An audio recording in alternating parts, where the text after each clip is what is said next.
Susan, it's so great to finally be able to get together again. Oh, it sure is. And I really appreciate you picking up the bill. I'm happy to. I've got the extra cash. Since we've all been driving so much more again, I've been using Get Upside, the free gas app that pays you cash back for every gallon of gas you buy. Wait a minute. Are you saying you actually get paid cash when you buy gas with the Get Upside app? Yes, up to 25 cents a gallon. Cash back every time I buy gas. Does that actually add up to anything? Some months I make $200 to $300. Wow, that's serious extra cash. I'm downloading the free Get Upside app now. Download the free Get Upside app now in the App Store or Google Play to save up to 25 cents a gallon when you buy gas. Use promo code PHIL for a 25 cents a gallon bonus on your first tank. That's up to 50 cents a gallon on your next fill-up. You can cash out anytime to PayPal or an e-gift card for Amazon and other brands. Just download the free Get Upside app and use promo code PHIL for a 25 cents a gallon bonus on your first tank. That's code PHIL.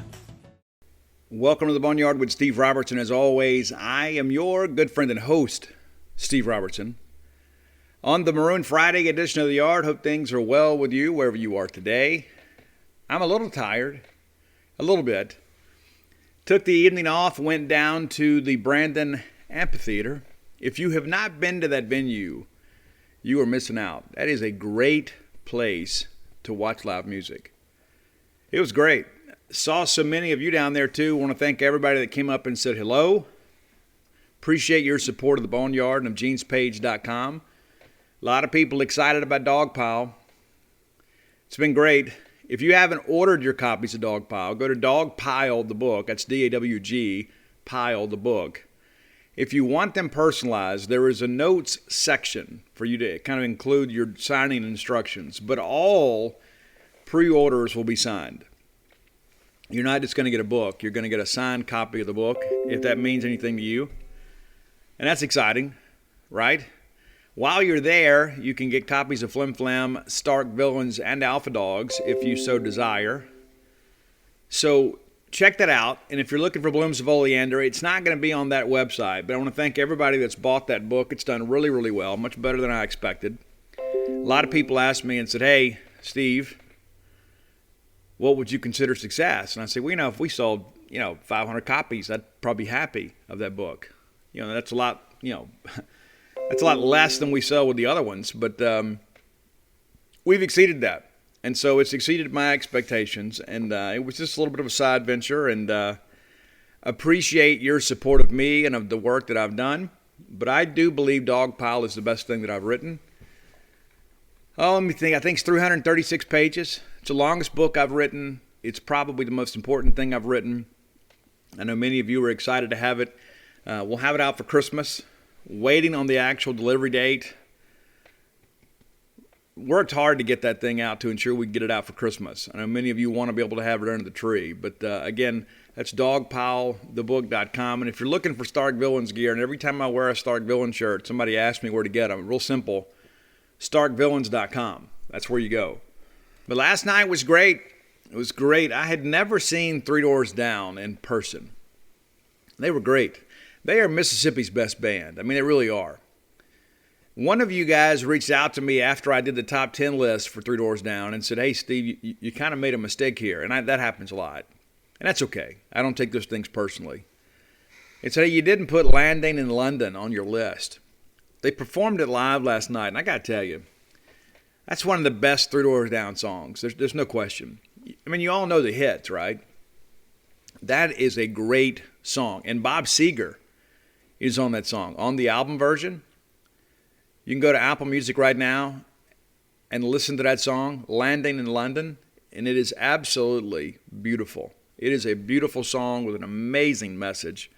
I think the delivery on it is phenomenal. Bob Seger adds a lot to it as well. So check that song out. Do yourself a favor today and check that song out. And then also of note, today's top 10 list, I'll go ahead and give you the lowdown now. We're doing Seether today. Seether, of course, opened for Three Doors Down. And what's phenomenal as always, every time that I see Seether, I walk away thinking, how many bands out there can really pull it off live like these guys? They sound just like the album. I had some friends of mine last night. They're like, I've never seen anybody so true to the studio version.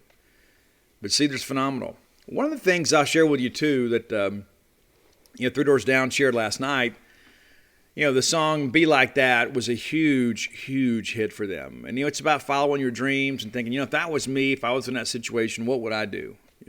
So the second verse is about a lady that's kind of people watching everybody kind of wander around and, thinking, man, what if that was me? And he mentioned, she spends her days up in the North Park. Well, little did I know, that's North Park Mall. That's right, North Park Mall. Brad said that, growing up on the Mississippi Gulf Coast, he said, man, we had terrible malls down there. And so going to North Park, back when it was new and fresh, it was tremendous. He goes, especially around Christmas time. It was the best place to go. And I remember those days, when you go to North Park Mall and feel really good about life. And that used to be the best thing. I mean, when I was home with my dad in Canton, Mississippi, we would go to North Park every chance we got, especially as teenagers. You go up there because, they had Spencer's Gifts and had Camelot Music and all that great stuff. And growing up in small town Mississippi, man, it was great to be able to get up there. And, of course, you kind of reconnect with people, too. It's like there's some people you only see when you're out. And back in those days, for you young folks, that's what we did as teenagers, is you went to the mall because they had arcades and movies. And for teenage guys, it was kind of cool because there were teenage girls there. And so you go to the record shop and you meet friends. And there are a lot of people that you got to know from shows, and all of a sudden, hey, I saw you at the Motley Crue show. Oh, yeah, man, it was great. Next thing you know, everybody's hanging out in the food court eating Sbarro pizza. It's phenomenal. But I thought it was a really cool thing that there's a Mississippi tie in that. And, of course, Three Doors Down, man, they're just a phenomenal band.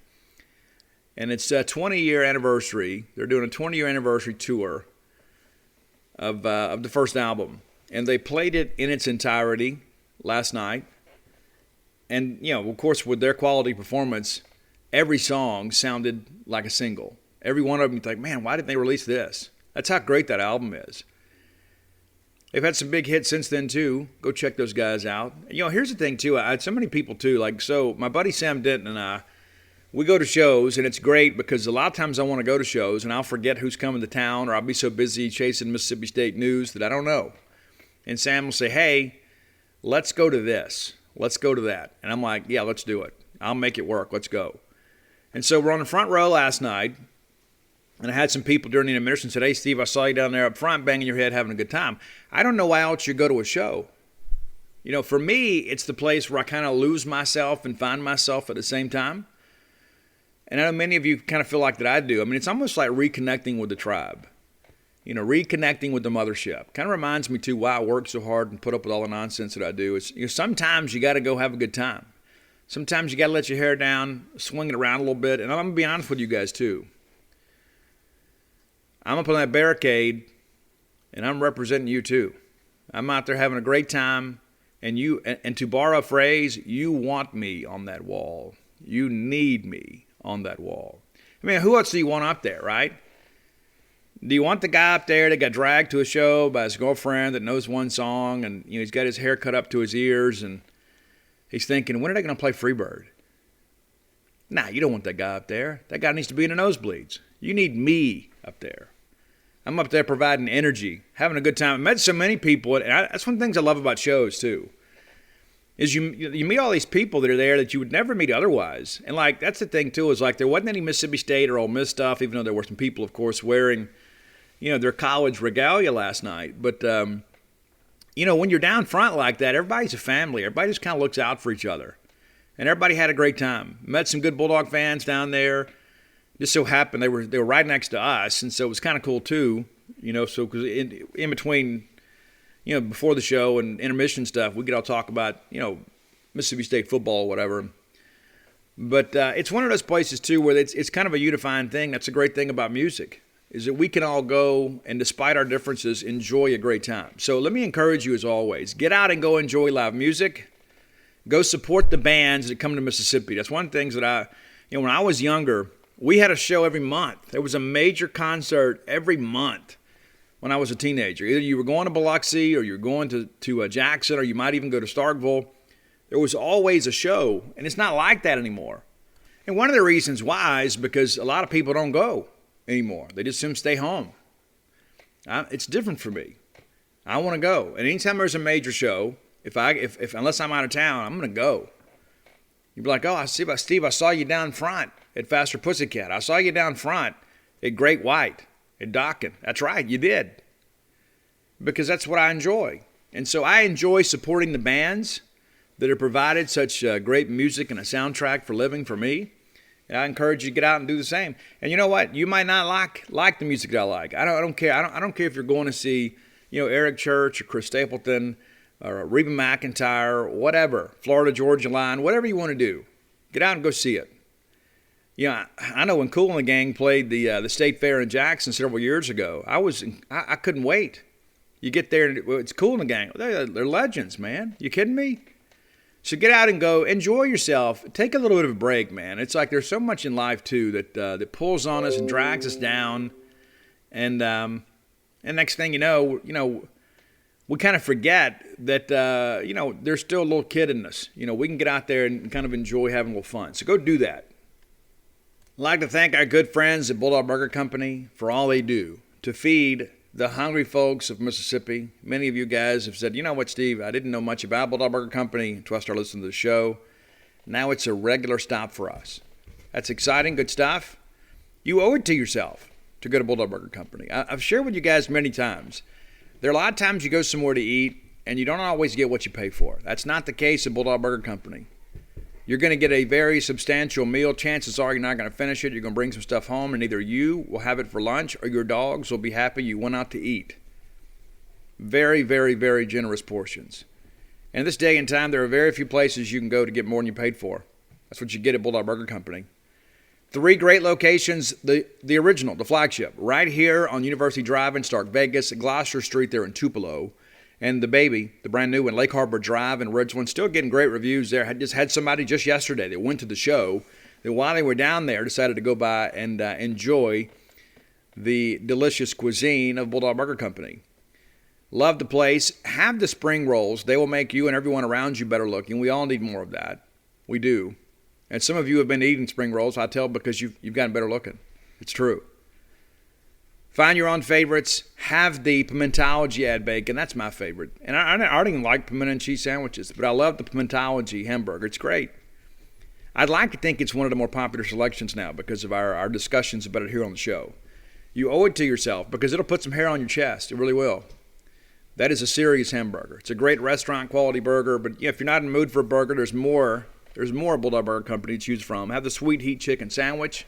Have that great BLT salad, fried or grilled, depending on what you want to go with. Now, you know what? You're not going to finish that either. Go check them out today. Great people that know exactly what they're doing. They know how to feed folks at Bulldog Burger Company. The place where people go to meet. MEAT. All right, let's talk a little bit. Let's get you ready for State and LSU. That's going to happen at 11 a.m. I hate the 11 a.m. kick. I do. Now, there are some advantages to it. I talked to Derek Sherrod a couple years ago, and he said, as the home team, you really like the 11 a.m. kick because of the fact that everything for the visitors is kind of compacted. I mean, they kind of limit time-wise, and so it's like all of a sudden you got to get up and do this, get up and do that, and it's like it's a big change to your local routine, your normal routine. And so if you're the visiting team, it's like everything is just rushed. Man, you got to get up and go to breakfast, and you got to go get taped up, and the next thing you know, you're on the field, and it just takes a while to get going if you're the visiting team. And you say, well, Steve, it's 11 o'clock. I mean, yeah, but these college kids a lot of times on weekends, they're sleeping till 11 o'clock. But it's tough. It is, and I understand it. Now, our friend Sylvester Kroom, he used to like the 11 a.m. kick, and it's a good thing he did because we played a lot of those old Jefferson Pilot time slots when he was here because we weren't a big draw television-wise. But one of the things that he talked about is let's go ahead and get it done. Let's go ahead and get our win and get back home, cut the tape down, watch some college football, begin scouting, work on the next opponent. It kind of gives you a few hours lead time into the next week. Didn't always work out for us, but I kind of understand that too. But I don't like it because of the fact that many of you guys can't be here. You can't be here. It's just too difficult to get here for 11 a.m. And you think, well, Steve, they could leave early on Friday. A lot of people have kids that are in the band or in cheerleaders or that are football players that play on Friday night. And so it's difficult for them get home, get settled, and then get up and get to Starkville. Because not everybody lives in Louisville. Not everybody's in Tupelo. I mean, some of our fans are scattered throughout the Southeast, and it's just virtually impossible to get here for an 11 a.m. kick, no matter how much they want to do it. I love having the whole day. You know what I'm saying? It's like we have the day, we can get out there, we can tailgate, we can shop, we can spend time together, kind of recreate as a family. Because sometimes, that's the other part of this thing. For years and years and years, we kind of built our branding on, hey, the football game comes first. And that's still the case. Like some other people, the socializing is a bigger deal than the ball game. But it's nice to be able to go out in the junction and be able to see some of you guys and us have a day to kind of prepare and sit at the tailgate and watch some other great teams play. We don't get to do that. Because here's what happens. If we lose the 11 a.m. game, everybody's ready to go. As soon as I'm getting out of here. And so it also hurts our Starkville vendors. And many of them advertise on this show. And so if you don't get here until late Friday night, and all of a sudden there's 11 a.m. kick, you don't have time to get out and go run by Campus Bookmart and get you a new shirt, then we lose, and you're like, I'm gonna do it some other time. When we win, it's a little different deal. You're like, hey, I'll just spend the whole weekend in Starkville. That's great. That's why I bought a place up here. That's why I rented a hotel room, so I can go up there and just enjoy the weekend, kind of being away from home for a while. And so those opportunities are often lost, when we play those 11 a.m. games. But, I get it. Everybody's like, it's on ESPN. There's going to be a lot of eyeballs on that. But let me be honest with you. Anybody that wants to see Mississippi State play football is going to watch Mississippi State play football. You're not just going to accidentally stumble across it and think, oh, wow, Mississippi State, let me watch. It's just not how it works. And again, it's not. There's always. I want to go ahead and make sure we communicate this. People understand that. There's nobody at Mississippi State that picks this time slot. Because for the same reasons that I mentioned are the same reasons they wouldn't do it. Nobody wants to be 11 a.m. They really don't. Because, everybody wants their partners to be around. Everybody wants the people of Starkville that depend on game day traffic to be successful. And they want you guys to be on campus. They want you to have a good time. They want you to always have a positive experience when you come here. And so it's not as simple as, because I read that stuff on social media, and listen, I love you all to death. I do. Every one of you, whether you agree with me or not, whether you like the top 10 list or not, whether if you want me to get a haircut or not, which I'm not going to, I still love you. But some of y'all make my head hurt. I mean, oh my gosh. It's like I read some of this stuff, and I begin to wonder how some people make it through life. It's like anything that goes wrong is Mississippi State's fault. And anything that goes right was just dumb luck. Like, we never do anything right. And it's like, well, wonder why, Mark Keenum or John Cohen or whoever, or Mike Leach picked that 11 a.m. kickstart. They don't want us up there. It's not true. It's all set by the TV networks. They decide when games are going to be played because they're the broadcast partners. And so they're always going to pick games that are times that are advantageous to them. I think LSU and Mississippi State should be under the lights. I think we are going to draw some eyes. And I think a lot of it's because of the issues at LSU. I think there are a lot of people out there that would love to see LSU lose. But I believe the ESPN 11 a.m. spot is the third most watched spot because you get that lead time out of game day. A lot of people get up and watch a college game day, so they just kind of leave a TV on and watch that first game that comes on. Sometimes it used to be a Big Ten game, which was trash.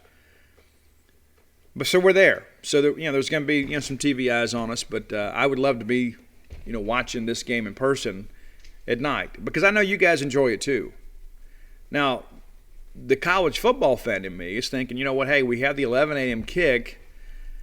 We'll cover the game, go to post game, and then we'll have our stories up, and then we can get home and watch some college football because when you're on the road or you've got a night game, it's difficult. It's difficult to watch other games. And again, I'm not going to spend a lot of time on this, but it's my feelings about the Associated Press football poll, right? The voters, if you're at a game, when do you watch other games? I think Robbie Falk is our AP voter, and Robbie works for genespage.com, part of the 247 Sports family, also works for Starkville Daily. Robbie is a guy that keeps up. But let's say Robbie gets in the car, and let's say we go play a game, Texas A&M. And so let's say he drives up on game day. So when's he going to watch another team play? Well, he's not. He's going to watch our game. And then you got to turn that thing in so quick, you don't have time to go back and watch the games you DVR'd. And so there's some flaws in that process.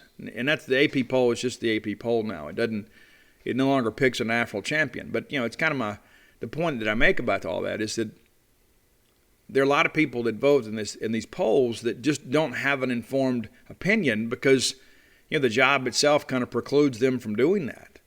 I've always said that what we should do, if you want a legitimate poll, let's go out there and get a bunch of former football coaches and have them vote. They're at home.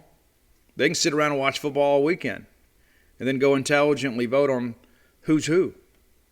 I think that makes the most sense to me rather than the media. On its face, it makes a lot of sense. You can say, well, each of the guys covering the games, but they're only covering one game. So, I'm not going to chase that for very long. But, my point being is that I know that the 11 a.m. start is an inconvenience for a lot of people. It's also a problem for recruits. They're going to play Friday night, and then we're going to play at 11. So it kind of, prevents out-of-staters from getting here. And we're going to have 4 official visitors this weekend. You have Jackson Cannon, Mississippi State commitment. Lucas Taylor, Mississippi State commitment. Stone Blanton out of Madison Ridgeland Academy. Ole Miss trying to make that thing awfully interesting. And then Caden Pope, wide receiver from Hardin County, Tennessee. So with those 4 guys here officially, going to be a pretty strong list even with the 11 a.m. start. So we need Mississippi State to come out and play well. A win this weekend would change a lot. It would change our perception of ourselves. It would kind of get us back on track. I think a lot of people expected us to lose to LSU, but I had some friends say, hey, we got a good chance to start 4-0. I was thinking 3-1. Thought we would either win or lose NC State or LSU. We beat NC State and lose to Memphis. And I'll be honest with you, even though that Memphis was capable, I wasn't expecting that. Wasn't expecting us to lose that ball game. So the reality of it is that we got a chance to kind of get on track. It's like we're 2-1, and it feels like you look up and think, oh, we're 2-1, and we talked about this punt return stuff ad nauseum. But I think it's really not just the final scores. As we look at it, we're just so herky-jerky at times on offense. And we really need, some cohesion. We need to get this thing kind of moving in the right direction where we can kind of start scaring some people because it's great that we had the great comeback against Louisiana Tech. It shouldn't have happened. It'd be one thing if it was against LSU. Then that would be a classic game. We'd probably print shirts and bumper stickers and posters and talk about that forever and a day. But the fact that it's Louisiana Tech, you're like, yeah, it was a great comeback. But it was Louisiana Tech. And then we beat NC State. We start feeling a little bit better about ourselves. And there are a lot of people out there that they never believe there's ever anything to be concerned about. And that's a dangerous way to go through life. But, I get it. But we win that ball game, and we thought, hey, we won the game. We kind of controlled it throughout. But we still had some teachable moments in there. It's like we had a couple quarters in there. We weren't necessarily prolific offensively, and then we give up that late touchdown. And it's a pride thing, but it's also an execution thing. It's like, the game is 24-3. The game's over, but you got to play to the end. You want to give those guys a touchdown. And I know Zach Arnett was salty about that too. We have a little miscommunication there in the secondary. Next thing you know, it's 24-10. Yeah, the game is over, but you want to be able to play all 60 minutes. And then, of course, we go up to Memphis and, get off to a good start. And I've read some things that I have found rather interesting. It's like, well, we were so bad offensively in the first half. That's completely false. That's not a matter of opinion. It's just false. You have our first drive. We come out, we get into plus territory. It's 3rd and 1, and we fumble the football, and they scoop it and score. Mark's better part of our, right, is discretion. So, if he falls on that, it's probably a different conversation. I'm not trying to blame him in any way whatsoever. Guy's just trying to make a play for his team. But then after that, we go down and get a field goal, then a touchdown, and then it's the half. Then we have 1 punt in the first half. That's it. You punt once, and you got a 2-score lead at the half. It may not have been an offensive masterpiece, but it suggests that we weren't good on offense. It's just not accurate. Where we kind of bogged down, is in that 3rd quarter when we had a chance to put those guys away. And that's sometimes the mark of a young team. When you have a chance to absolutely deliver the kill shot, you got to do it. And I'll be honest with you, we forget sometimes there were some Dan Mullen teams that didn't have killer instinct. They just kind of let people hang around, and sometimes we'd find a way to win a ball game. But when you've got them on the ropes, and we did, you make that pick, and it's 1st and 10 at their 14-yard line, and you don't get points. Those are the things that come back to haunt you, and it did. We can talk about officiate, we can talk about a punt return, but the bottom line is if Mississippi State takes care of Mississippi State, then that stuff doesn't matter. And it's easy for me to say, well, it shouldn't have come down to that. But it did come down to that. But the reality of it is if we take care of us, then all of a sudden we're kind of immune when there is some injustice in a ball game. Right? And maybe that's the manager and me coming out. It's like, you know what? Don't leave it in the hands of the officials. You go out there and take care of business. And kind of distance yourself from one bad call, or even 2 bad calls, or 1 bad play, or a bust in coverage, or a turnover. You put some distance between yourself and your opponent, and you can absorb those things.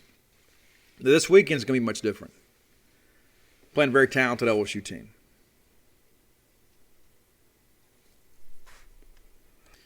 Let's look a little bit at LSU, too. A lot has changed since our last show. You may have heard there's some reports out that Derek Stingley is very questionable to play. I'm told he's out.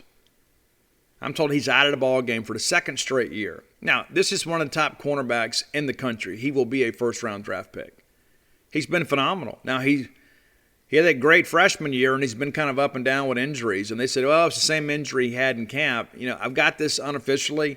I'm told it's kind of a hamstring issue. It's not something that, it's not like it's going to require surgery. It's not a knee issue or something like that, or it's going to hurt his draft stock. But that's what I'm told. Now, how accurate that is, we don't know. But the bottom line is that he is not expected to play.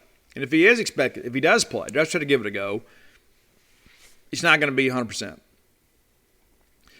That's pretty significant. Now, granted, they're not going to play a lot of man coverage. They're going to play some. So here's what happens, though. When you have a guy like Stingley who is so skilled and you lose him, everybody says, oh, it's a next man up mentality. Oh, get out of here with that.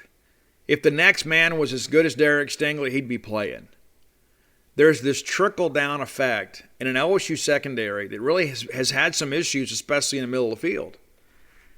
And so there are a few things you got to look at here and kind of figure out, okay, what are they going to do? How is this going to work out? And so, Jay Ward last year was absolutely victimized by Mississippi State.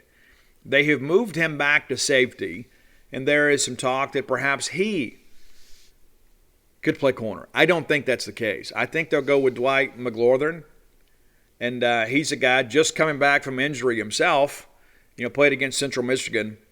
And I believe he had 1 tackle in the ball game. And he has practiced this week, had a non-contact jersey on. And so you begin to think about this. I mean, this is a Tiger secondary. It's like you lose Stingley, and then at least 2 of the starters are just getting back from injury. And 1 didn't play last week, and Jay Ward. And so this is a Tiger secondary that's been beat up a little bit. And now the thing that I think about, too, is just communication. It's like, okay, we're going to implement this new plan to slow down the air raid. And then here at the last minute, you got to play kind of a game of musical chairs. Well, we spent all week talking about, okay, these are your responsibilities. Oh, well, Stingley's out. Now we got to slot everybody around. Now all of a sudden I got to reteach all these guys in 24 hours or less. So that's an advantage for Mississippi State. We got to be able to take advantage. And this is a secondary, too, that has struggled at times, with communication and consistency. They match up pretty well outside. I mean, Ricks is a guy they really high on, and he had some moments against Mississippi State last year, too. He had the 1 pick where KJ left the ball inside instead of throwing it outside, and he picks it off, and everybody remembers that. But that wasn't on him. That's on KJ. It's not like he made some incredibly athletic play. It was a big moment in the ball game. Ultimately, it didn't matter. But, if KJ throws that ball a little bit farther, a little bit to the outside, it's a completely different ball game. Even though we win 44-34, I mean, KJ had the turnover bug even back then. We should have blown LSU out, and they know this. They know that the score of the game was not truly indicative of how much we sliced and diced those guys. And so their pride has been bruised. They're going to come in here, looking for bear, and all of a sudden, You're all fired up and you think you got a good plan, and then your best corner is out. And your best safety is finally playing for the first time in 2 weeks. He played in the season opener against UCLA and got beat up a little bit. Missed the last 2 weeks. He's back. And as Ed Orgeron says, we're going to need him. Then you're bringing a guy back that, Dwight McLaughlin, that, he's coming back from injury himself. And so you start looking at these things, and it makes you start to think, wait a minute now. Because early in the week, I was thinking, LSU will probably beat us by 10. I don't feel that way anymore. Now that I've done some research and I've seen how the week has kind of unfolded, and I went back and watched some video of LSU, and guys, this offensive line is a mess. It is an absolute mess, and you begin to ask yourself, well, how does that happen? Well, here's the deal. You go back and look, and you guys that have followed college football recruiting for a long time, you remember this. When Ed Orgeron was at Ole Miss, he was probably the best in the country at getting people to say maybe. And I know this for a fact because I've heard recruits tell me this, multiple recruits don't know each other, is that Ed Orgeron was really good at telling those kids, hey, listen, just keep us in your top 5. Even if you don't come here, just keep mentioning us. Hey, we're recruiting you hard and we love you. And even if you don't come here, just keep mentioning us. And so there were kids out there that had no intentions of coming to Ole Miss, but because they liked Ed Orgeron, and they respected the fact that Orgeron, the Ole Miss staff, was recruiting them probably harder than anybody, they threw him a bone. Now, that doesn't have to be the case at LSU, because LSU is LSU. But if you go back and look at those classes, they were often unbalanced at Ole Miss. And for some reason, some way, Ed Orgeron has never really been a strong offensive line recruiter. I mean, you get some guys in the state, and you've got some guys that could develop them. But, by and large, you've never looked at LSU or even Ole Miss under Ed Orgeron and be like, hey, those guys got some really good offensive linemen. Now, the national championship year was different. Of course, you had Lloyd Cushenberry, a guy from Dutchtown that went now in the National Football League, and there were some other guys on that, that went pro. I mean, it hit good for them. They had a couple guys from junior college ranks that came in and really played well for them. But this offensive line is an issue for them, and that's one of the reasons they have not been able to run the football with any success. And that's one of the things you look at too. We have heard about their left tackle issues, from some time. It's interesting that they, the joke this week was that Orgeron walked into the offensive line room on Wednesday and said, okay, who's going to be our left tackle? That's a difficult question to ask when you're this close. You're this close to game time, and they've tried a couple of young guys in practice this week, and it hadn't worked out. And Wire is not expected to play. He was back out there, but they're not expecting him to play. And I don't know that I would want to break in somebody new against a blitz-happy scheme like Zach Arnett. And it's interesting, too, that the way this thing is kind of blown up with this offensive line stuff is, what do you do when you're basically one-dimensional and now you're kind of struggling a little bit with pass protection? And it's interesting. I see, a lot of these people were expecting LSU to score a bunch of points. I think State can match up pretty well with LSU on the outside. With Emerson and Forbes, I don't feel that we are at a deficiency in any respect against anybody in the country at corner. Where we have got to be good is at the nickel. They like to move Keishawn Butte around. Jalen Green will be a guy that will be on him a lot. Of course, he has corner skills. And so that's a matchup, kind of the game within the game. They'll move him around and kind of get in some – they'll do some switch routes and things like that and try to get the matchups they want. But if you're switching off Green to Emerson or Forbes, I think that's still, at least a push for Mississippi State. And then else you can't run the football. And so what State has to do is avoid the big play and force them to have these methodical drives where they have to sustain a drive. And that's the deal, is if Johnson's got to sit back there for 8-9 snaps, there's a good chance we're going to get to him one of those. And maybe not to get the sack. Maybe we don't finish the deal, but maybe we force an incompletion or we get a tip ball somewhere. And so I think Zach Arnett is a guy that can make them uncomfortable. And again, we've got to avoid the big play, and we've got to avoid turnover and giving those guys a short field. They're really athletic on the outside. Like we discussed on Wednesday, Butte's got 20 grabs. But Deion Smith came on last week. They've got some guys that can get out and make some plays. And so that scares me a little bit. But how often does that happen? It's one of those things, we tried some guys out there that maybe haven't played and succeeded in the SEC like Forbes and Emerson have. They have. And so, they're going to win some, they're going to lose some.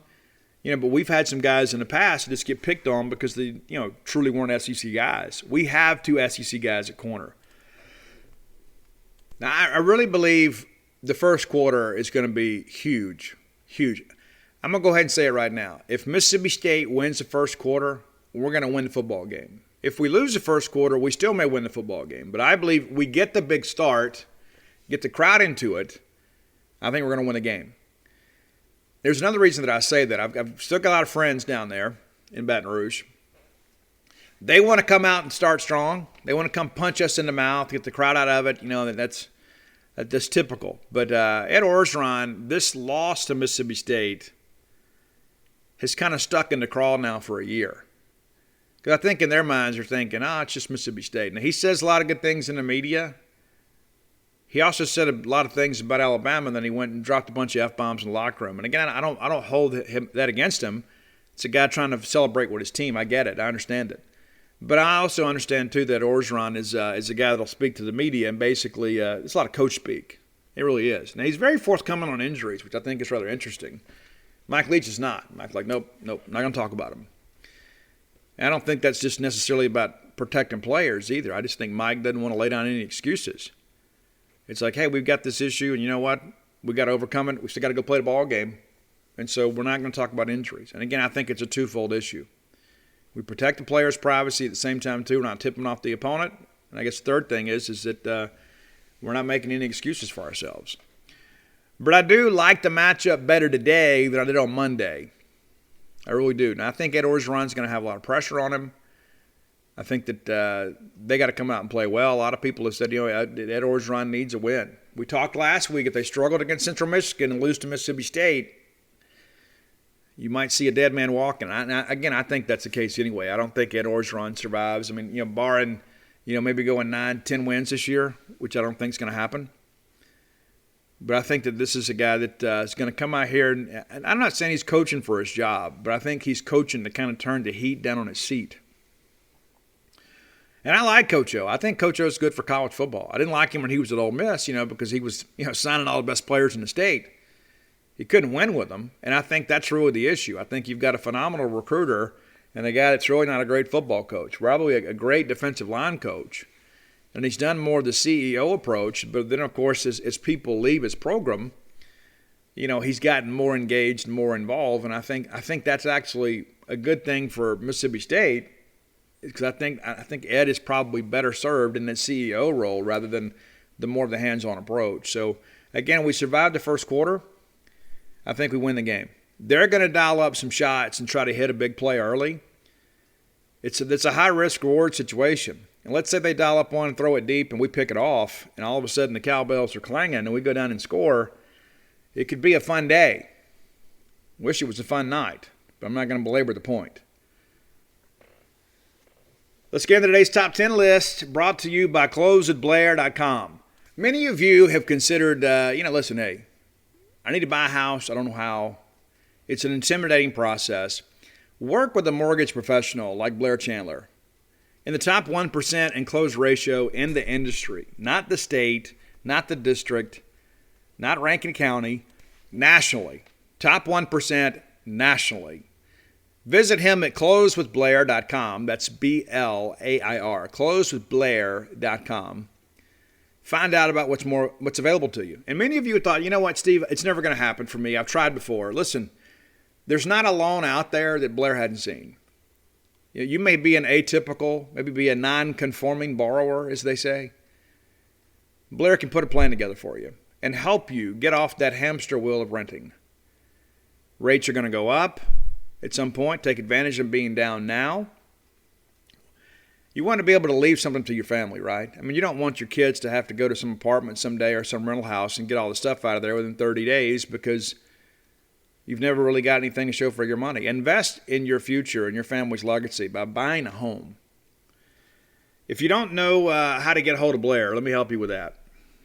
And Blair is a great Bulldog, and I believe in doing business with Bulldogs whenever possible. We should support each other. You can give Blair a call at 601-500-2344. Again, that's 601-500-2344. Blair can get you loan closed. And maybe you're not quite ready, but he can put you on a path to get you ready, to make the dream of home ownership a reality for you. And it's because of the fact that you're a Boneyard listener. Guess what he's going to do?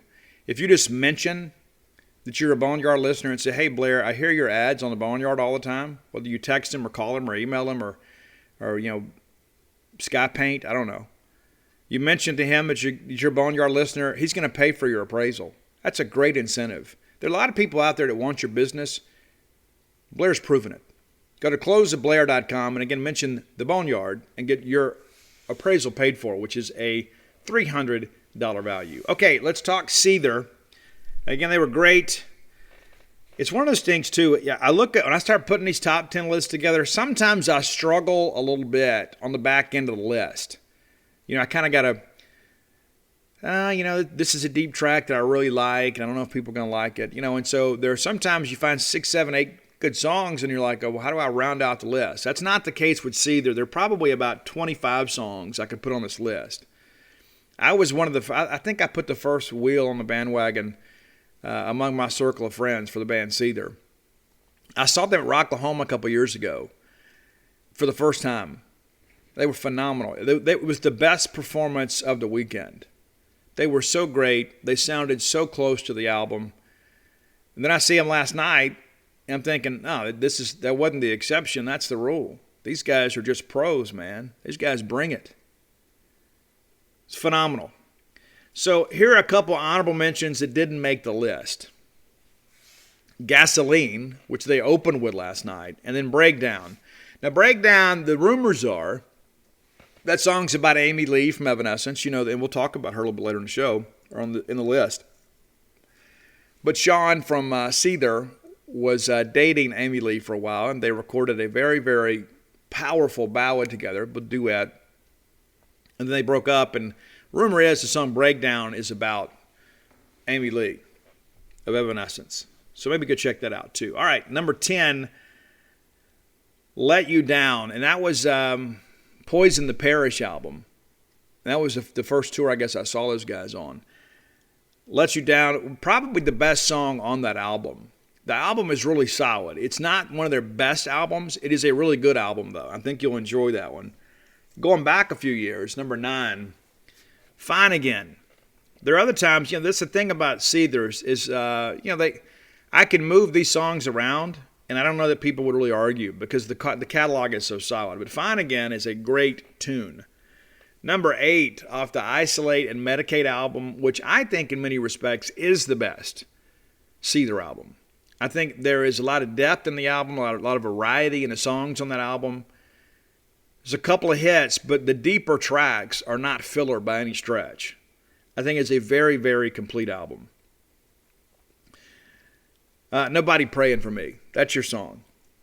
And it's sad.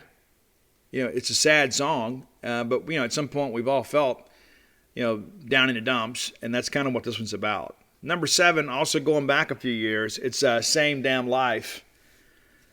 I love the vocal on this one. I think Sean, he's got just enough range and just enough grit that he can pull off pretty much whatever he wants. I think he does it really well on Same Damn Life. Number 6, this is a song, too, that is a little bit different than the rest. There are some people that kind of establish a brand, kind of like AC/DC or in Poison in some respects.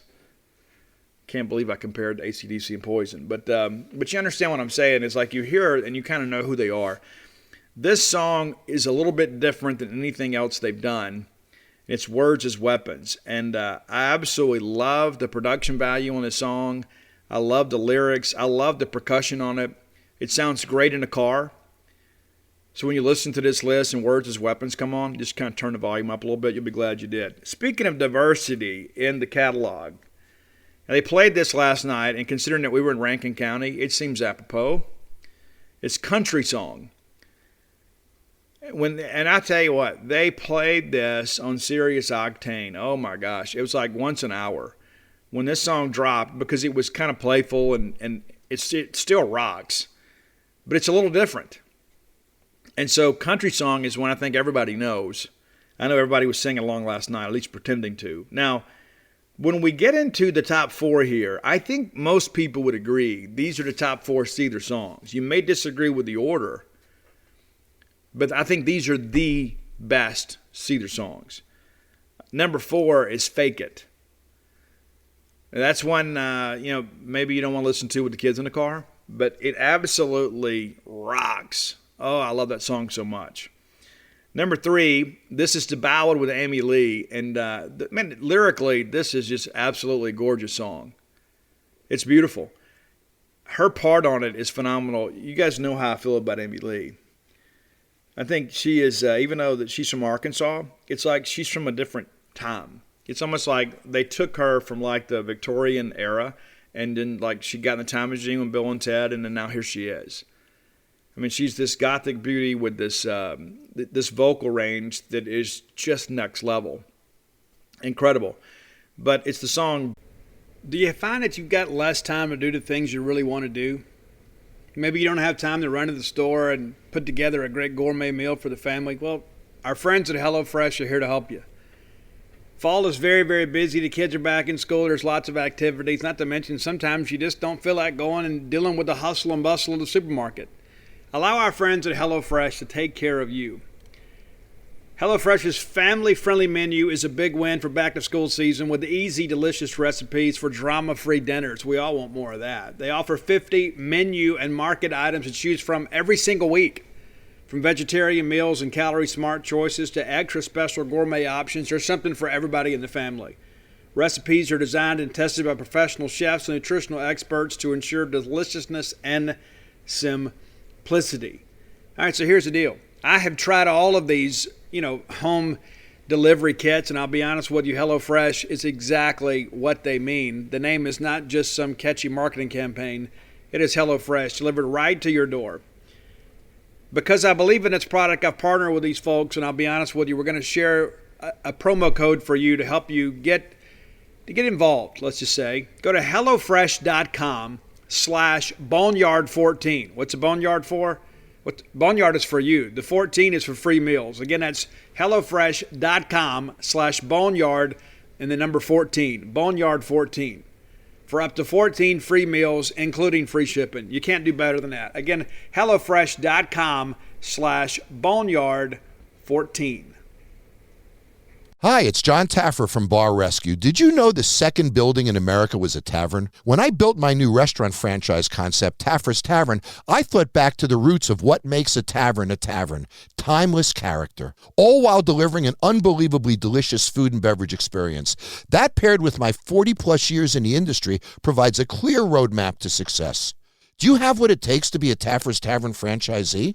If so, I'd love to hear from you. Visit franchise.tafferstavern.com. Broken. And at some point, we've all felt this way, but it's basically like there's a couple that they have had some anxiety or some drama in life, but it's like, you know what, we're going to figure this thing out. It's like the part about there's no one left to fight. But it's a great tune. I love the duet version. You can listen to the other version, which is Sean singing, and it's great, but it's not as good as the part with Amy Lee. And the video out there is really cool too. But there's some acoustic versions out there on YouTube you can check out too. It's one of those songs that really speaks to me. And there are a lot of songs out there you listen to, it's a great song. And there are other songs you listen to and you like that they're kind of singing my song. And that's kind of how this one is for me. Number 2, the song they closed the set with last night. It's Remedy. And I love the opening riff on this. This is like as soon as they start the song, everybody recognizes it immediately. And everybody gets it going. It's one of those things like you hear that riff and then you look up and the whole crowd is moving. That's how you know you found it. You found that little window into the ethos and you've pulled something out of it that makes people feel something. And that's what remedy is. But number one, and again, I'm more of a positive guy. I guess because of some of the negative things I've been through in life, I've kind of learned that, if I just keep suiting up and showing up and doing the next right thing, it's all going to work out. It just is. There's no point being down, being in the dumps, feeling sorry for myself. Not to say that I'm immune from that. I just don't have as many of those days anymore as I used to. I guess it's just one of the things you learn in life. If you just hang on and keep kicking, you'll get through it. You will. And that's what this song is about. It's number one on my Cedar list. It's Rise Above This. And it is one of those songs of inspiration. And I try to, listen, I have songs that match every mood. But I really, when I'm in the best moods, it's like I listen to these songs, man, that really kind of fire you up and pump you up. And this is one of those ones that, for me, that when I'm like, hey, you know what, this is going on and this is negative, but I'm going to make it. And I listen to that, and it just makes perfect sense to me. So that's your Cedar Top 10. You guys have been sending in a lot of suggestions lately. Many of them, I'll be honest with you, some of you guys, I think I've got a pretty diverse, catalog. I listen to a lot of stuff. I don't really limit myself, when it comes to music. If it's great, I'll listen to it. I may not like some of it as much, but some of you guys, man, there'll be some of these alt-rock bands that you like. I got some sad news for you, friends. I mean, some of those bands, you say you want a top 10, they don't have a top 2. Now, they may to you, and so I'm committing myself to some of you guys that like some of that more obscure stuff to kind of listen to some of that and familiarize myself with it and see if we can't put a top 10 list together. But, I'm not going to mention the name of the band because I don't want to make the guy feel bad, but I had somebody message me a few weeks ago, and he mentioned this band. He's like, it's one of my favorite bands. And I'm like, I don't ever want to be a music snob and say, that what I listen to is better than what you listen to, because we're all different. We all have different interests. But I gave it a shot, man, and it just didn't work for me. I did the best that I could. I listened to it. I knew, one or two of the hits, I guess, but it just didn't work. And then, of course, you look up and, the band lost their record deal and that sort of stuff. And I don't know what to tell you. But we'll see. But if you guys have suggestions for the top 10 list, reach out, let me know. If you're looking for lists, and many of you are, because I have the people who message me and say, hey, Steve, I was talking with a friend of mine. We can't remember if you did this one. You go to Spotify and search Dogmatic 67. That's DAWGMATIC 67. Dogmatic 67. That's Roy Samante's Spotify. And Roy takes and puts all these on his Spotify, and he shares them with you guys. And it was his idea, and I had thought about it before. I wish we could do this. And I had people asking me, hey, Steve, it'd be great to have a playlist. And I don't set up playlists. But Roy loves doing it, and I'm appreciative of Roy and his family. Matter of fact, I'll see those guys Saturday night and when they're in town for the LSU ball game. But big weekend, for me. I've got, we had the Seether and Three Doors Down show last night, which was great. Got the M Club Hall of Fame Gala tonight at Humphrey Coliseum. If you're in town looking for something to do, come by and check that out. I believe you can buy tickets at the door. If not, visit the M Club online and get that handled. In addition to that, we got a little football game tomorrow morning. And then, of course, I'll eat dinner with Roy and him on Saturday. And then we've got official visitors on campus this weekend. Paul Jones and I will interview them on Sunday as they leave. As I mentioned earlier in the show, we've got 4 guys here, but there are going to be a lot of people here, prospect-wise, for the ball game that's kind of within our regular recruiting footprint. But eager to hear how that goes. The 2 undeclared guys on campus, Caden Pope and Stone Blanton. Stone's a lot closer to making a decision than Pope is, from what we understand. Pope's still got some other visits to take. Stone has taken his 5th and final official visit.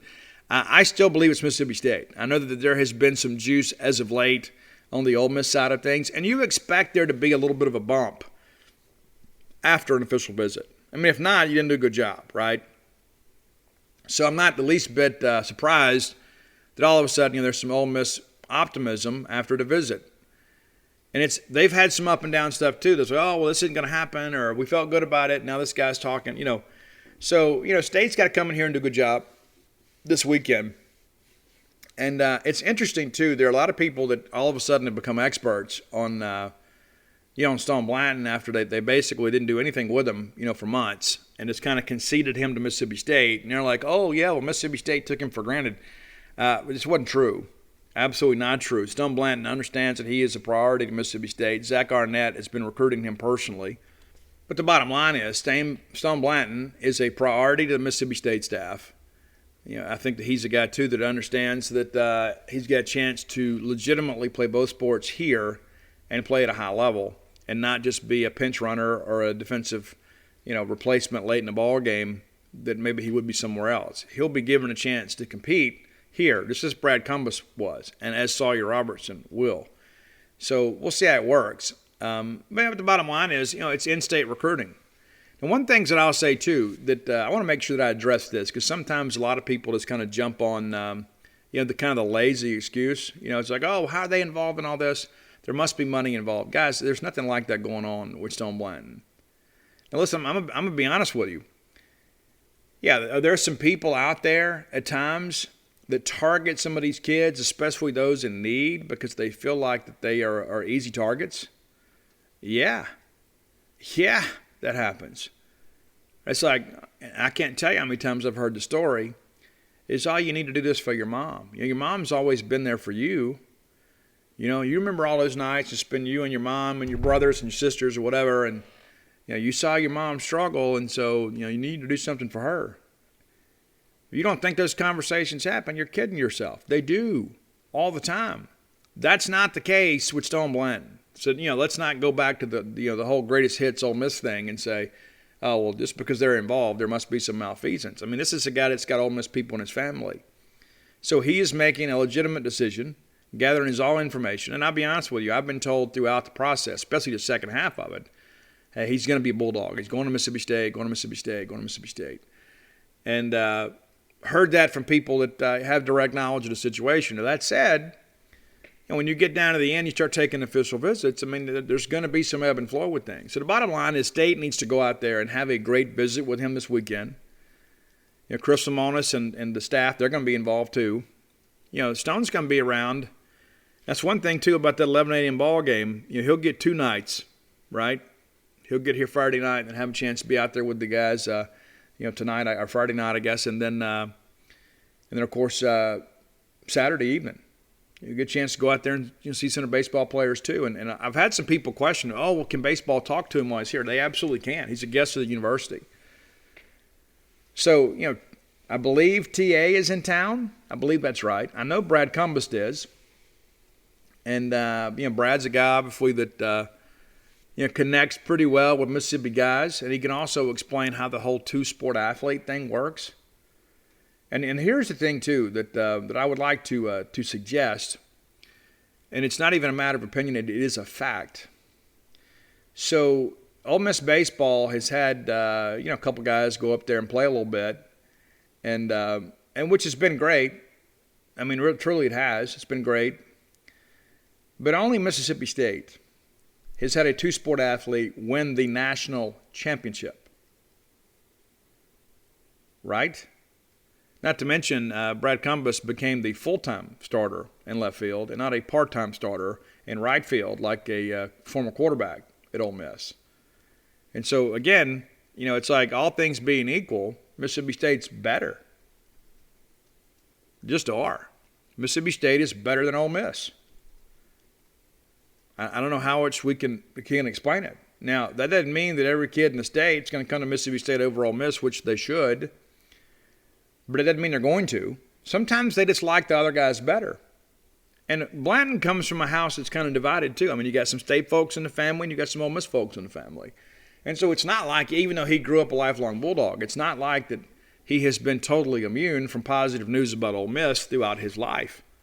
But Stone's a great player, and I believe going to make a great Bulldog. Now, we'll see what happens over the course of the next 10 days, but I'm still confident that he's going to be a Bulldog. But, it's almost irresponsible to completely ignore, news from the other side, even though some of the people involved in the distribution of that news have consistently been part of misinformation campaigns or poorly sourced reports.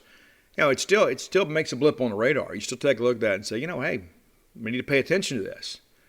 Because when guys are coming to state, when I see the Ole Miss guys kind of throw up the white flag and they'll crystal ball and say, hey, this guy's going to go to Mississippi State. I figure they probably already picked out a dorm and are already come up here and got them a locker or whatever, And so when they are still somewhat optimistic that they are in the mix, with a guy that's about to decide, I mean, it's silly to ignore that. True or untrue.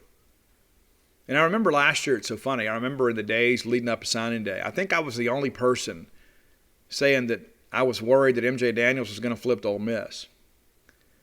And I contend to this day, I probably had the best sources in the situation. But at the very end, I just couldn't pull the trigger on it. I just couldn't pull the trigger on the flip. Steve Wilfong beats me to the punch there. And then next thing you know, we're chasing the phones, and then the guy announces. But if you recall, there was some, the Ole Miss media were saying, hey, he's going to stick with Mississippi State, and come back later and say, oh, yeah, we already knew. Of course. Of course you did. Of course. And I remember the McKaylin Pounders thing. I could probably write a book about all that stuff. Maybe I should. The McKaylin Pounder stuff. Basically, this is a kid that was used as a pawn in a recruiting PR shell game, and now is at the University of Memphis. And I absolutely wish that kid the best. I absolutely do. Did he make some mistakes? Absolutely did. He kind of played into the hands of the nonsense and ultimately cost him an opportunity to play football in the Southeastern Conference. And we talk all the time about, oh, yeah, well, these big schools find you. I mean, the pro scouts will still find you. That's true. But wouldn't you be a more polished product playing in the Southeastern Conference? Absolutely you would. All right, so let's get ready to move forward here. Let's begin to pick the rest of the SEC. And, again, I'm going to give you Mississippi State as a winner over LSU.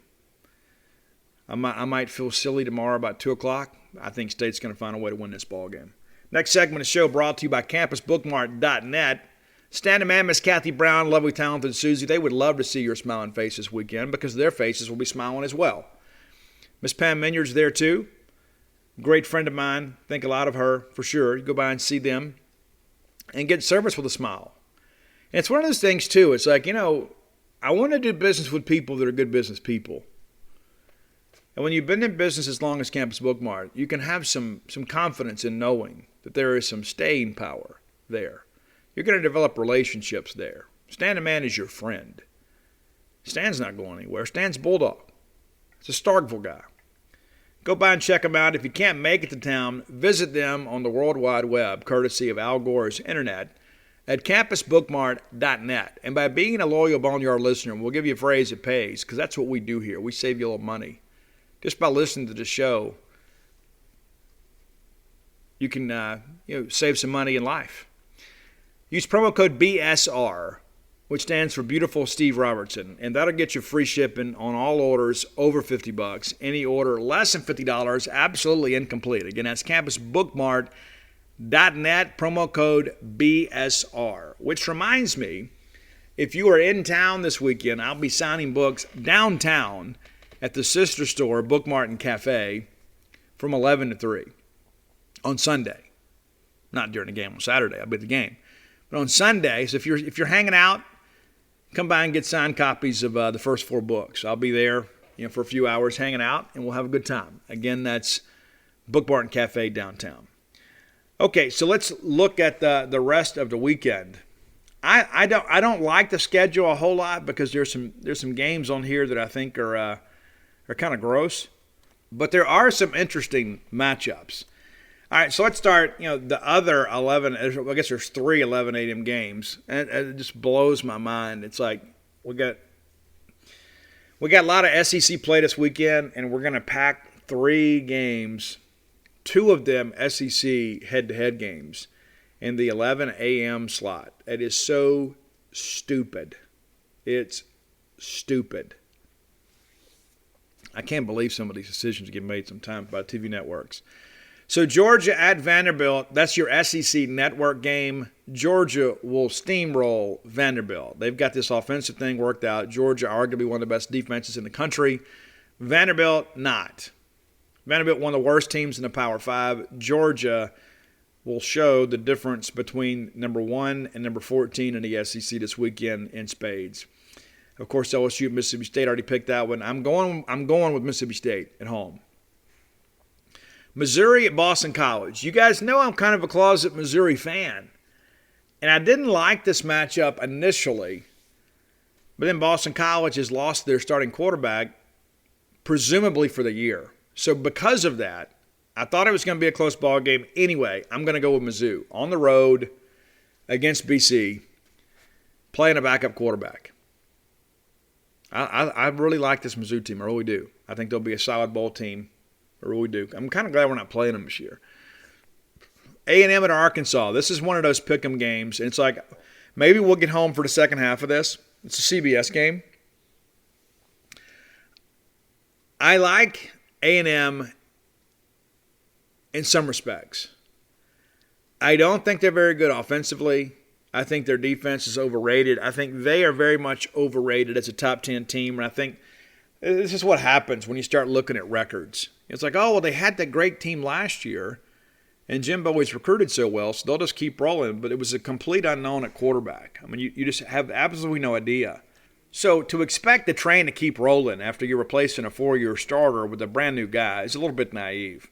I'm picking the Hogs here. I really am. I think A&M is overrated. I think Arkansas is very good at home. That place will be electric. They're really fired up there, and I'm not so sure how good Arkansas is. I'm also not sure how good A&M is, especially with the backup quarterback. I think Arkansas can run the football, and I think it'll be a low-scoring game as a result. I think this is going to be a game in many respects. It's probably played in the phone booth. I think I picked it 17-13, but I'm going to take the Hogs at home over an A&M team that is overrated and playing with a backup quarterback, but defensively is very good. But I think it'll be a fun game. Now, a friend of mine says he thinks that, this could be a blowout either way. I don't know that I see it that way, but we'll see. I mean, football's funny. Georgia State is at Auburn. Auburn struggled a little bit to run the football last weekend, and Penn State defensively, pretty good Big Ten defense. They gave them some trouble. No trouble for Auburn this week, obviously, with Georgia State coming in. And Auburn, and if you look at the Auburn schedule too, it's one of those things you begin to look at. They're ranked in the top 25 again.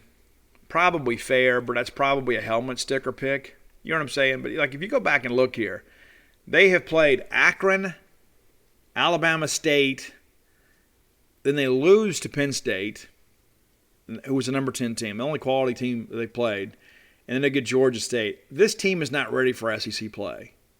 They're not. And then you begin to kind of look at how this thing's going to open up for them in the SEC. They got to go to Tiger Stadium first. And I think we'll kind of know what LSU is about after this weekend. But those Auburn-LSU games have been really, really good the last several years. And then Georgia is at Auburn. And then Auburn goes to Arkansas. And then Ole Miss goes to Auburn. And then Auburn goes to A&M. I mean, you could see this five-game stretch to open the league. You could make an argument that Auburn could win or lose every one of those games. Absolutely could. It's going to be very, very interesting once Auburn gets in the SEC play. And again, I don't think they're ready. I think there's a lot of smoke and mirrors to that offense. And you're going to have some of the best defensive coaches in the game breaking down that film.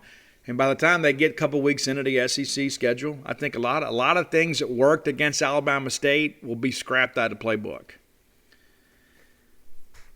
True story. All right, so let's take a look here. Let's move down. Tennessee at Florida. Now, listen, we know Dan Mullen as well as anybody. Every time Dan has the near miss against Alabama or LSU or whatever, the next week we usually came out flat. Even if we won, we kind of went through the motions. Honestly, I think that's a byproduct of who Dan is. I think Dan puts so much effort into beating Alabama, and then you come up short, and you're like, oh, well, now what? We didn't get over that hump. I can see Tennessee hanging around, but I think Florida just has too many athletes here, and they're playing at home in the swamp. I like Florida to win the game. I do think it'll be closer than many people anticipate. I'm not real big on this Tennessee team. I think Josh Heupel will do a good job if they're patient with him, if they can figure out how to recruit at Tennessee, and that's what's kind of got them in the trouble they're in now. And, man, that's been awfully quiet, hadn't it? I mean, we hadn't heard an update on the Tennessee NCAA investigation in a long time, and that's like, I kind of think at times back, with this Ole Miss stuff that we had happen, it's like they could not get out of their own way. But Tennessee's kind of like the KJB. I mean, it's like, hey, yeah, we've made our statements and we fired our guys and we're going to do this and we're going to do that and we're not going to talk about it. And they hadn't talked about it. There just really hadn't been much out there. There's no breaking news, and maybe I guess because there's nobody out there like me that's pursuing the Tennessee stuff and kind of letting it be known out there. I don't know. But the reality of it is Tennessee's done a pretty good job of kind of keeping a lid on all that. And I think, the focus is on Tennessee football. But this weekend, it's going to be a tough week at Florida. And again, I think Florida probably wins it late by a couple scores, probably out-athletes Tennessee. But don't be surprised you look up at halftime, Tennessee's winning. All right, Kentucky at South Carolina. I almost went with South Carolina just because I feel like Kentucky is due to lose to somebody that they shouldn't. But I just don't think that Carolina's good enough to pull it off, even at home. And listen, I think South Carolina is better than I anticipated them being the first few games under Shane Beamer. And, of course, there's a long season ahead of us. But when they got in the hole against East Carolina, they could have easily just folded up and said, well, losing's kind of what we do. But they didn't. They came back. Now, they didn't look good against Georgia. And I listen, I love what Brandon said, but sometimes the other guys are just better at football than you, and that's just the reality of life, right? That's Georgia, South Carolina. There is a talent disparity there, and I commend Shane Beamer for admitting that. And there's so many times out there, you get so much coach speak. I kind of appreciate, the fresh air from Shane Beamer. He says, you know what, hey, we'll go out there and play as well as we can. We'll put together as good a game plan as we can and get our guys in a position to compete. But at the end of the day, they got better players than us. It's not always somebody's fault. Sometimes it's just the reality of life. Sometimes you're just not good enough. And we expect, you got to find a way to win. You got to no. Sometimes it's just not the case. I remember coaching high school baseball and having to play Baton Rouge Catholic in a summer league game. I didn't think we'd ever get an out. These guys were so good. They're just better than us. And it wasn't an indictment on me as a coach or our players. It's the reality of it is that, you had guys that played baseball year round since they were about 5 years old playing against my outfielders that many were converted football players. Sometimes it doesn't matter how much you want it, how much you prepare. Sometimes you're just not good enough. So good for you, Shane. All right, so Southern Miss is at Alabama, speaking of not being good enough. Alabama has, I guess you'd say, maybe some chinks in the armor here. I think it's pretty apparent that this Alabama defense is not what it has been. I really thought, going back and watch that Florida-Alabama game, I give John Hevesey's group a lot of credit. They were knocking Alabama off the football. And all of a sudden, Emory Jones looking out there like a thinner version of Chris Ralph, out there running around making some things happen. So this Alabama front got a lot of stars next to their name. They should be really good. They got the fight taken to them last week. Now, they lived to tell the tale because Dan and them couldn't complete a two-point conversion. But we talk about having some youth on our team. There's someone on this Alabama team, too. They get up 21-3. It's like, the game is over. It's not. And then they have to fight for their lives late in the ball game. It's kind of like what Mike Leach mentioned. We got ahead, and then we kind of coasted, and then we panicked. That's exactly what I saw in this Alabama game. They got ahead, they coasted, and they ended up panicking. Like, oh, my gosh, we got to re-engage. And so they did. They found a way to win. They will destroy Southern Miss. And listen, Will Hall is going to do a good job at USM. And I don't know how many Southern Miss fans ever listen to the show, but the reality of it is that I believe in Will Hall. He's going to do a good job recruiting down there. He's going to get those guys that maybe have Mississippi State and Ole Miss interest, but not State or Ole Miss offers. And he's going to build a good program down there. They just got to be patient with them, and they will be. Will understands it. Will's a guy that understands recruiting in Mississippi. Now this year it's about kind of laying the foundation. And listen, let's be honest, that program hadn't been in good shape, since Jeff Bauer left. Larry Fedora won the Coosa Championship and then got out of town as quickly as he could because he knew the pain train was coming because they hadn't recruited well. You get Austin Davis up there who should have been a Bulldog. I don't care what anybody says. I'll fight you about that. Austin Davis, Western Lauderdale High School. The only reason that he didn't get more looks is because they played in a run-first offense at West Lauderdale. That kid grew up a Bulldog, wanted to be here, ends up going to Southern Miss, and becomes one of the best quarterbacks in school history. And you look at some of the quarterbacks that we took and let him go to Southern Miss, right? right? But that's what Will Hall will do. He'll find those Austin Davises of the world that are out there kind of running around that maybe State and Ole Miss is kind of flirting with. But yeah, this isn't the week. This isn't the week. And you look, I mean, they struggle to put up points, and they have most of the year. They let's see here just for a second here. Let me look here just for a second. See what I'm looking at here. I heard something yesterday that I thought was rather interesting. And I haven't verified that just yet.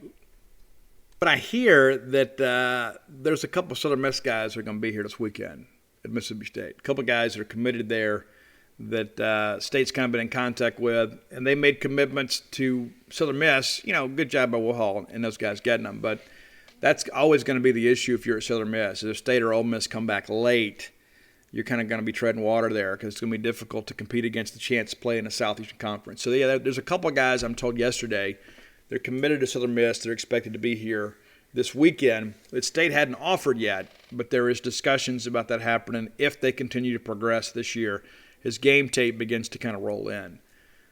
So that's kind of important too. So, looking at the league this weekend, again, there's just kind of some gross games out there, but there are some other games that are rather intriguing. As you guys, there's some toss-ups for sure. And it's not a great TV weekend because of how they structure this thing. I just don't think Kentucky, South Carolina, you don't think Mississippi State and LSU would draw more eyeballs than Kentucky, South Carolina, even though it's on the deuce? The Tennessee-Florida thing, that's a helmet sticker game. I mean, does anybody really expect Tennessee to beat Florida? Do you? I don't.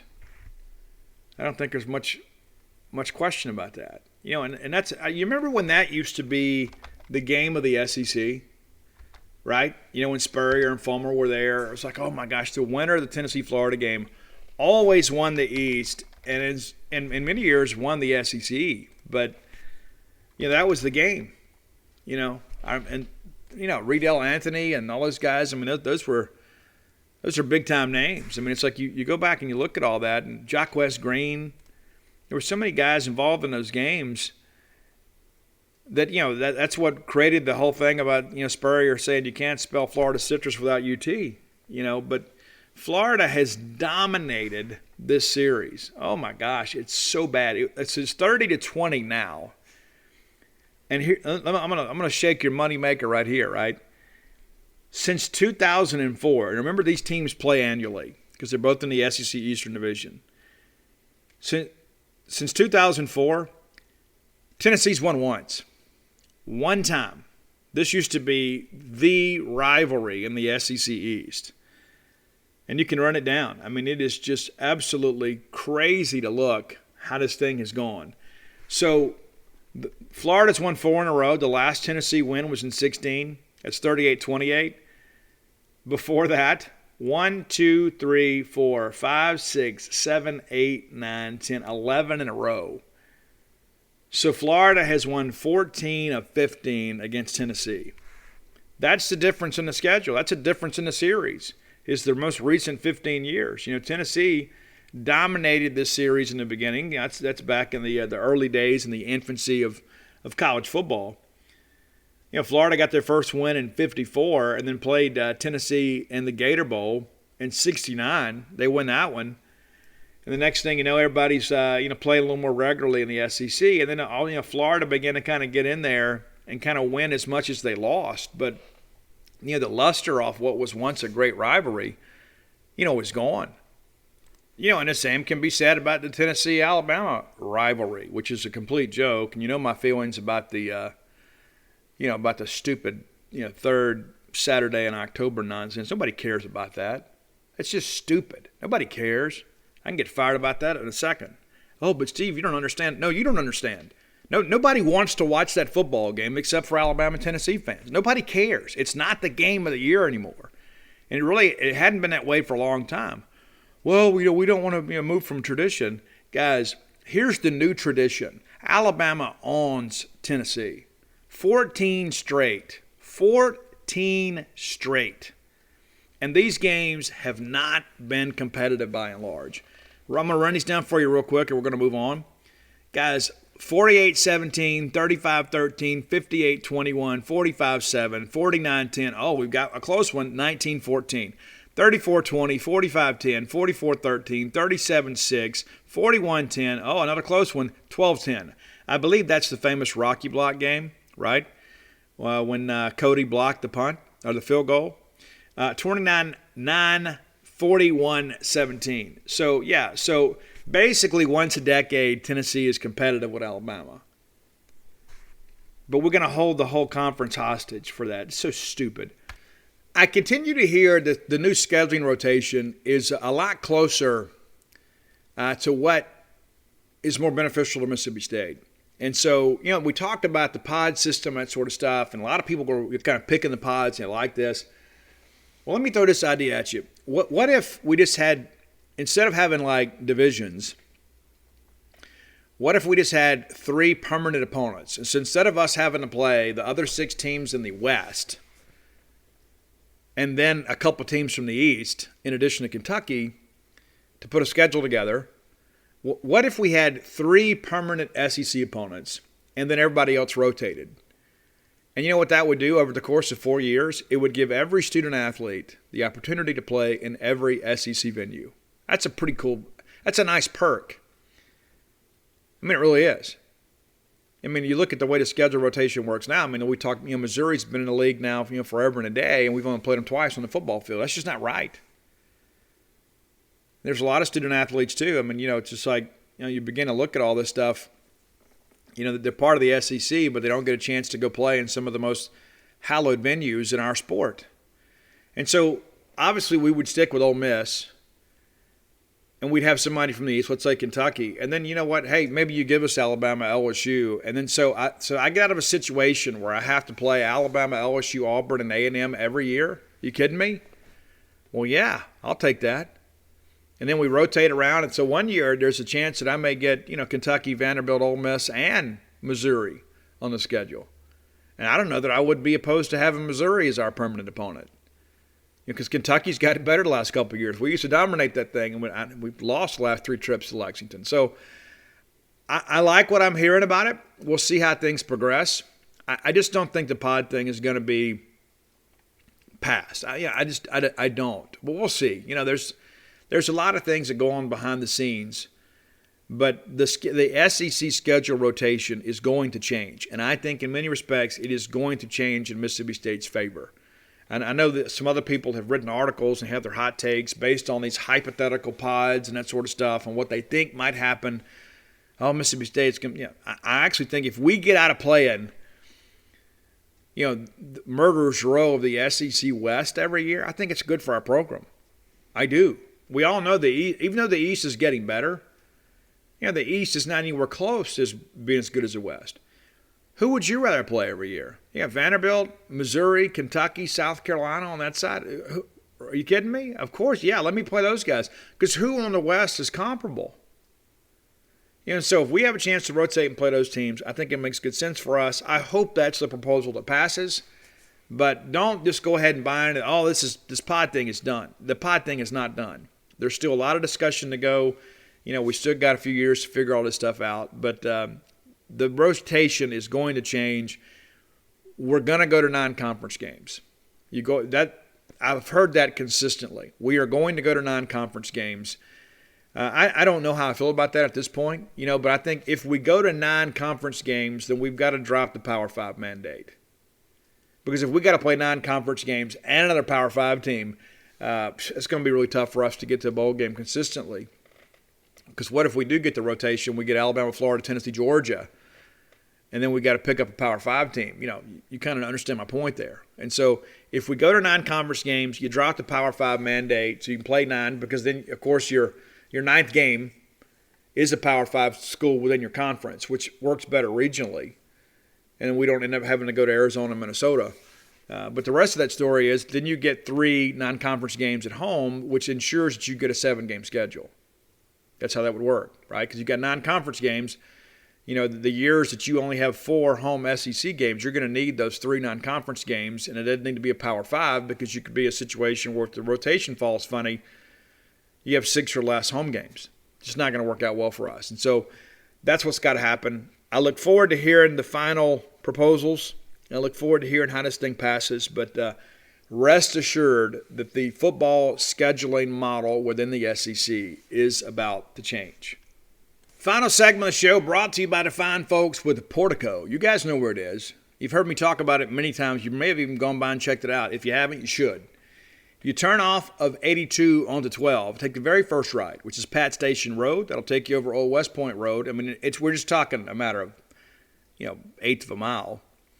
And then Portico is going to be up there. A brand new, great residential development. You know what? Some of our Boneyard listeners are already at home there in Portico. You should join them. 1.1 miles from campus. And on the right side of campus, right? It's on the quiet side of campus. So you're not out there having to fight the hustle and bustle of traffic, it's on 12. And listen, I love our merchants on 12, but I wouldn't want to live there. I'd love to shop there, but I'd love to live close to campus. I live out in the sticks now. If I was moving to Starkville, I would move to Portico. You can get you a 2-bedroom, 2-bath house, 4-bedroom, 4-bath house. Whether it be an investment property for you or your primary residence, Portico is absolutely the way to go. Brooks Bryan is a guy that is committed to Mississippi State. He's part of that great group that's trying to make Starkville a better place to live, better place to work, better place to recreate. Give Brooks a call today. He'll let you know what's going on. Phase 1's done. Phase 1's done, but you can go ahead and get in line for Phase 2. And there might be a house left if you want to make a move sooner rather than later. Give Brooks a call today at 601-416-8075. Again, 601-416-8075. You'll be glad you did. Brooks is a very interesting guy. Got a lot to talk about. Loves Mississippi State. Loves Starkville. He's committed to us. It's as simple as that. So be committed to him. Make Portico your next move. I thought it long and hard about who we could talk about today, and I came up with one name, and it's the only one that really matters when it comes to the Mississippi State-LSU rivalry. It's John Bond, the living legend. The guy was my hero when I was a kid. And so one of the things that I don't think a lot of people fully appreciate is John Bond was the ultimate tiger killer. John beat him 4 years in a row. Did you know that? I know some of you old school Bulldog fans know that, but did you young guys know that John Bond, that's right, John Bond beat LSU 4 years in a row and really had a lot of fun doing it. And so kind of going back here a little bit, John's one of those guys, too, that, he did not accept the natural order of things at Mississippi State. He was just like, you know what, hey, I'm not just going to say, hey, it's okay to lose because I've never lost. I'm a winner, and so I'm going to find a way to win. And so he brought that mentality with him. And people forget, too, even though he spent some time in Georgia, he grew up as a young man living next door to Kermit Davis. It's a guy that understands what it takes. And so we go back to 1980, and John actually sparked a 5-year winning streak for us against LSU. So 1980, that's the famous year we beat Alabama 6-3, and John became a legend. Guys, we played LSU in Jackson that year. John led us to a 55-31 win over LSU. You got that? 55-31. I think that game is online somewhere, too. I think you can find it on YouTube. So if you want to take a trip down memory lane and watch that. JB destroys them. We come back in 81. We go to Tiger Stadium. We beat them 17-9. That 81 defense, we talk so much about 80. It's almost like the 84 Diamond Dog team and the 85 team. It's like the 84 team is kind of overshadowed by 85. But that 81 defense, we didn't have the big win against Alabama that year, but that 81 defense was absolutely legit. Ty Keys and Johnny Cooks and Glenn Collins and Billy Jackson. You had some dudes on that defense. Rob Fessmeyer, of course, out there laying the lumber at safety. That was an incredible defense. Maybe Fessmeyer may have been gone in 81. I'm not sure. I don't remember. But anyway, my point being is that, we shut a very good LSU team down. In 82, we play here, and if I'm not mistaken, the first true night game, I guess, we brought in the temporary lights. And I remember being at a friend's birthday party. And back in those days, we didn't have Mississippi State on TV a lot. It just didn't happen. You kids today are so spoiled. You really are.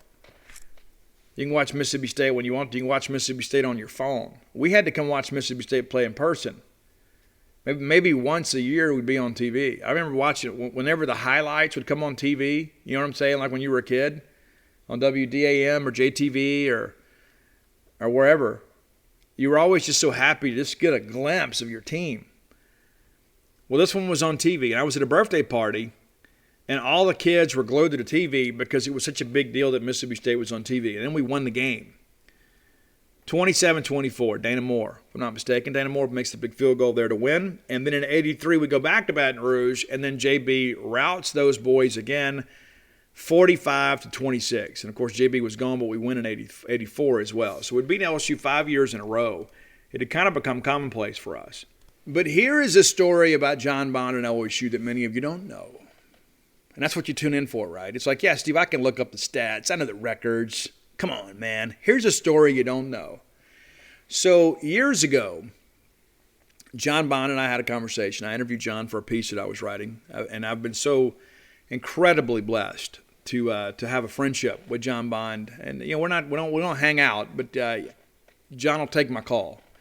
And every time I'm around him, JB's always so gracious to me. And let me tell you this, 10-year-old Steve would be awfully impressed to know that John Bond will take his call. But so I read this piece about JB, and he said that several years after he was done, playing college football, he got a call one day, and there was a guy that was going to be like the head of a Mardi Gras committee for one of the parades in New Orleans.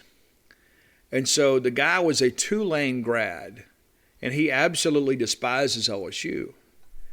And so he asked John Bond, our star quarterback John Bond, to be the grand marshal of the parade because John was the ultimate tiger killer. And it would just irritate the LSU people to no end. And so it was that guy's way of just kind of sending a little kiss off to his LSU buddies to have John Bond, the Mississippi State option quarterback that beat him 4 years and embarrassed him 3 out of 4 times, to be on that lead float in one of those big Mardi Gras parades in New Orleans. So that's a cool little story for you. JB, if you're listening, man, love you to death, man, and thanks for all your contributions to Mississippi State. I'm so glad that he is back coaching again and teaching the game, man, these younger guys. And listen, if you're ever around John Bond, he is smiling. That's who he is. This is a guy that loves Mississippi State. He did the Jumbotron video a few years ago, and I was glad they included John because, John's one of those guys, in many respects, was like Dak, where it's like, no, we can win. It's like we're not going to accept the natural order of things. We're supposed to lose to these teams. No, we're going to find a way to win. And that's, I think Dak and JB are a lot alike in that respect. The JB was a guy that just said, let's go. All right, let's go win a ball game. And so my hope is we can channel a little spirit of JB. If it was up to me, JB would be the honorary captain this weekend. I'd have him go out there and call the toss. But it's not. But anyway, thanks so much, John, for your contributions to Mississippi State. A living legend brought to you by Portico. That's going to do it for today, man. Thanks so much for your support of the show. And listen, again, get out and go buy some books. Would appreciate that very, very much. If you're not a subscriber to genespage.com, you should be. Again, a lot of recruiting news this weekend, and including the post-visit interview with Stone Blanton, Caden Pope, and, of course, your commitments, Jackson Cannon and Lucas Taylor. Let's hope for a good weekend, and hope that Mississippi State can make us all smile this weekend and win a ball game and kind of get us on track again so we can feel good about football.